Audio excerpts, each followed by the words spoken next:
stopping in. In this week's adventure, we'll be hiking some local trails in my cottage in Muskoka. But first, I had to work up a sweat cleaning up around the property. There's always a long list of chores and tasks to get done at the cottage. A neighbor on the lake was once correct in saying that the cottage isn't just about steaks and champagne. One thing's for sure, it makes the cottage experience far more rewarding. On this particular day, we decided to take care of some leaves around the cottage that had fallen this previous autumn.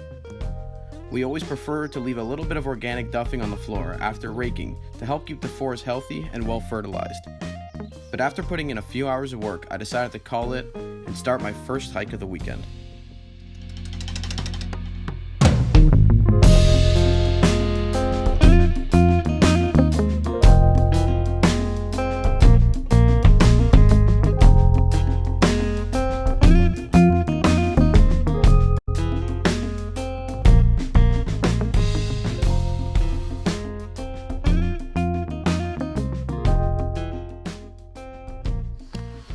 So I've got a perfect example of a hemlock that looks pretty small, but really is a super old tree.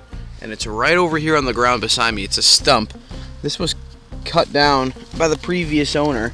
It was probably leaning over the water, but I actually counted this last year. I removed some of this moss, and when I counted this little stump, which isn't much bigger than my hand, as you can see, it was about 105 years old.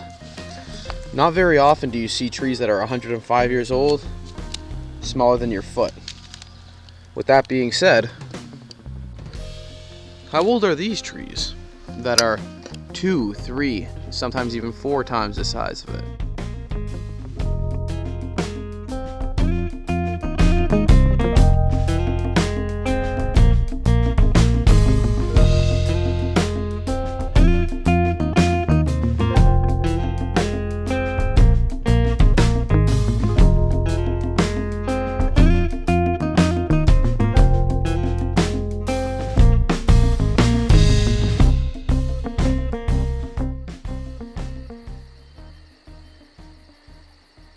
I'm sure you guys were able to see that white pine over here. I'm literally just sitting on its big old root over here that stretches the whole way across the shoreline all the way over towards the tree right over there. These white pines have really large lateral roots, especially for something hanging over the water. If you're supporting it by the end, right at the base of it, at the stump, that's the only supporting point with all these roots. So you have all that wind leverage coming from the top of the tree, providing a lot of torque on that point of the tree right there. And that's the exact reason why you need these giant structural roots that just go seemingly all around the tree. Most of these roots aren't even water absorbing roots. A lot of them are purely structural.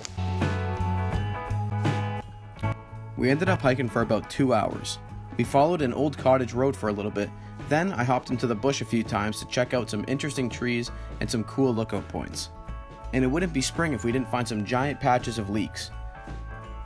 And with that, the day comes to a relaxing close. But I know tomorrow I have some trees to save.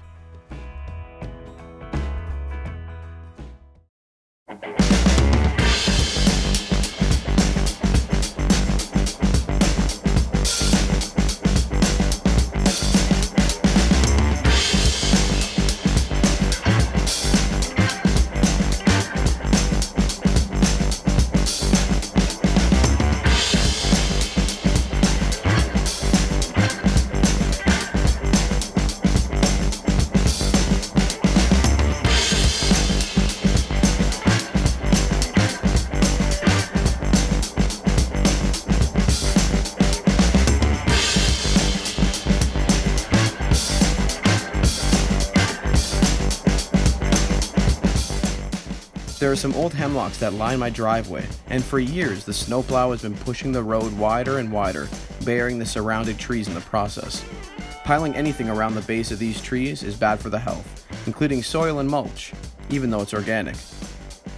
Today's job was to carefully begin excavating these gentle giants before the rock gets a chance to take all of them. I plan on being particularly careful with these trees because they're hemlocks and they have notoriously shallow roots.